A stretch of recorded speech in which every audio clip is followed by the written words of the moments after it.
Hello dear viewers, welcome to Natural Television News from Ankara in Turkey. I'll bring to you our news headlines. More than 1,400 people have died and more than 2,000 have been infected in the latest outbreak of Ebola in Central Africa, the World Health Organization has said. The international health body has declared it very much an emergency in the region but says it is not a global threat. The outbreak is the second largest in the history of the virus. It follows the 2013 to 2016 epidemic in West Africa that killed more than 11,300 people. So far, more than 1,400 people have died in the Democratic Republic of Congo and 2 in the neighboring Uganda in the latest outbreak, which began in August last year.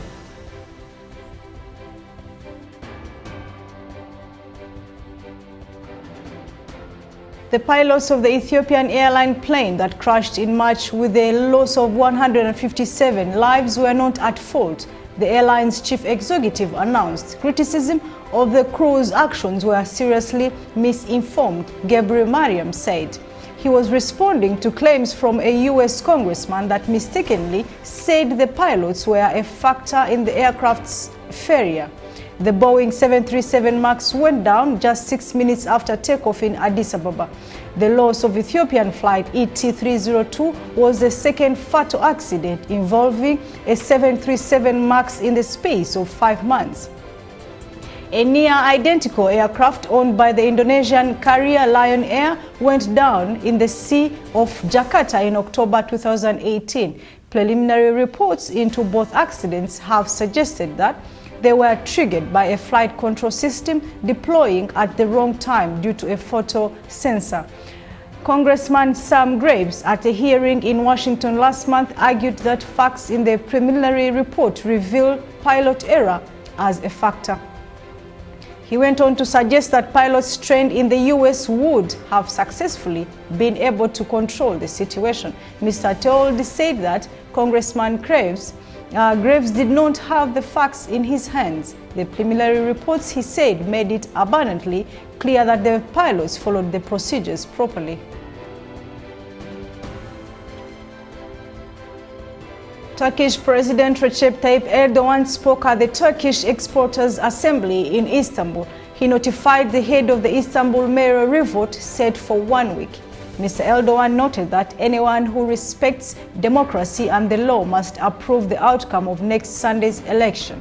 People's Alliance candidate Binali Yildirim and National Alliance candidate Ekrem İmamoğlu will again vie for the Istanbul mayoral seat after the Supreme Election Council ordered a rerun of the March 31st Istanbul polls.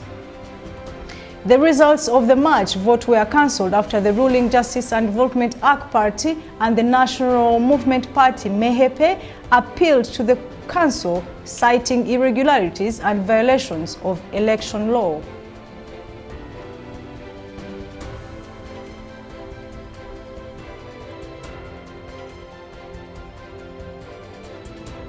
Stopping attacks by the Syrian regime is said to be the responsibility of Russia and Iran as guarantor states of peace, Turkey's foreign minister announced. It was hours after Assad regime attack on the Turkish observation post hit in northwestern Syria.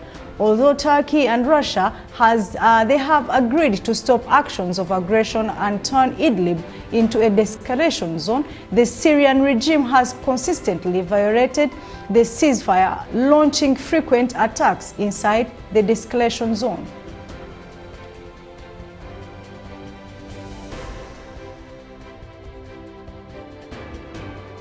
According to the leader of a Turkish opposition party, Turkey will make its own decision on purchasing Russian S-400 missile defense systems. Devlet Bahçeli, head of the Nationalist Movement Party MHP, reiterated the issue as a done deal for Turkey. Mr. Bahçeli stressed that Turkey will buy S-400 systems if it needs them according to its own security and national interests. This is over, he said. Bahçeli said Turkey is a powerful country in the region and has the ability to make independent decisions and implement them without any concessions. He also criticized Washington, which advised Turkey to buy the US Patriot missile system rather than the S-400 systems, arguing the Russian systems would be incompatible with the NATO systems and expose the F-335s to possible Russian subjugate.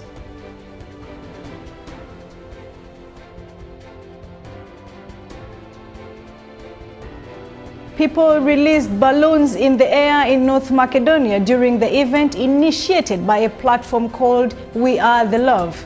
The protest was initiated for the Assad regime air raids on the Syria's northwestern Idlib province and for raising awareness of the innocent civilians killed and injured in the attacks. We Are the Love is an international initiative. Skopje coordinator Mohammed Tahiri spoke to the media during the event to the day before yesterday.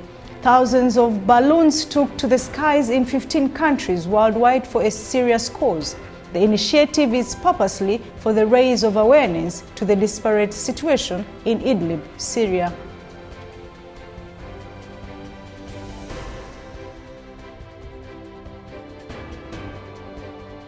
The Islamophobic group in Norway insulted Muslims and threw a copy of the Muslim holy book, the Quran, in an event near the capital Oslo on Saturday. It was during the event in the town of Drammen. Anna Bratten, the leader of Stop Islamization of Norway, gave a speech claiming that Islam has no place in Norway and that all Qurans must be destroyed. Then Bratten took out a Quran in order to deface it, but when the police intervened, she threw the book on the ground and insulted Muslims. Another group made up of Norwegian activists and Muslims also took part in a counter demonstration against the insults and hate mongering.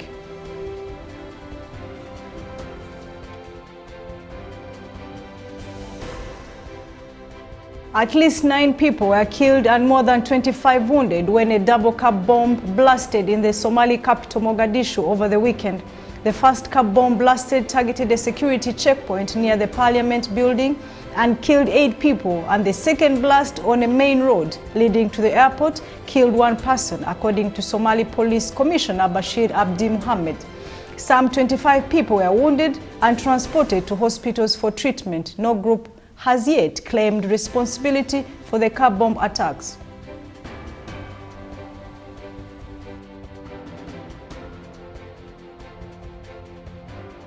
"18-year-old Turkish Siamese twins Ayşe and Sema Tahrinkulu arrived at a school for the National University entrance exams in Kahramanmaraş city in south-central Turkey.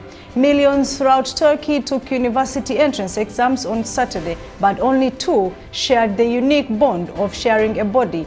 Ayşe and Sema Tahrinkulu had their IDs dual checked before they picked up their pencils to take the test.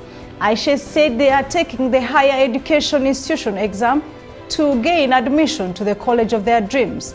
They both studied very hard throughout the year to ace the test, she said. They want to study theology or teaching. The twins wished success to everyone facing the big test. Over 2.5 million Turkish students were taking the country's national university entrance exams over the weekend, according to the head of Turkey's examination board.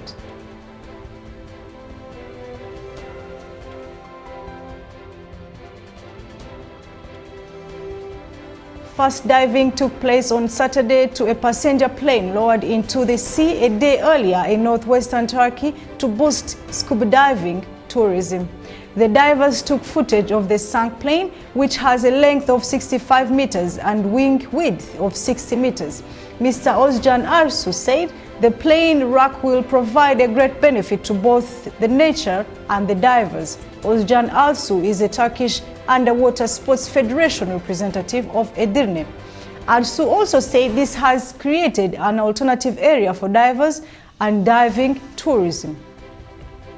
On Friday, the Airbus A330 passenger plane was scaffolded a mile away off the Ibris port in Edirne province. The aircraft was placed 30 meters below the sea surface. The airplane, which made its first flight in 1995 and retired last year, was brought to Kesan district of Edirne from Mediterranean resort city of Antalya in March. Various objects and figures representing Çanakkale War were also sunk in the Gulf as a part of the artificial reef project.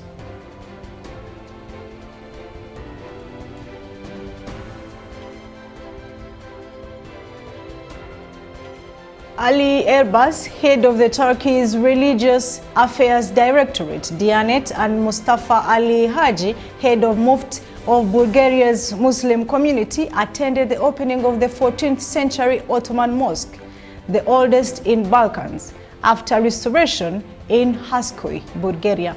Turkish restoration helped an Ottoman-era mosque, the oldest in the Balkans, reopen the worshippers on Saturday. The mosque, built by the Ottomans in 1394 in the southeastern Bulgaria city of Haskoy, was renovated with Turkish help, Mr. Ali Erbas said in the mosque's reopening ceremony. He stressed that this distinguished work was taken under protection in light of its history with the renovation work conducted by the Grand Mufti's Office of Bulgarian Muslims, he added. Erbas also thanked the Bulgarian government for its cooperation and said such renovation work also contributes to cooperation between the two countries.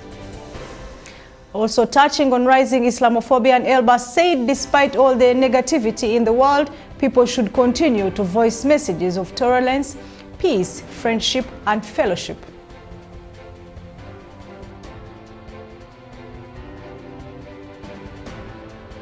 Sudan's former president Omar al-Bashir appeared in public for the first time since he was overthrown in the coup in April. Mr. Bashir was driven from a jail in the capital, Khartoum, to the prosecutor's office where he was read the corruption charges against him. Surrounded by security guards, the 75-year-old former leader was wearing traditional white robes and a turban. Mr. Bashir was overthrown in a coup after months of the mass protests. Prosecutors say a large herd of foreign currency was found in grain sacks at Mr. Bashir's home after he was ousted, bringing to an end nearly 30 years in power. The former president walked briskly on Sunday from a vehicle into the prosecutor's office, smiling and chatting with the guards, but returned minutes later as colleague. Mr. Bashir is also wanted by the International Criminal Council and accused of organizing war crimes and crimes against humanity in Sudan's Darfur region, the charges he denies. Thank you so much for being with us. Natural Television News from Ankara in Turkey. I am Sauda Muganga. Thanks for watching.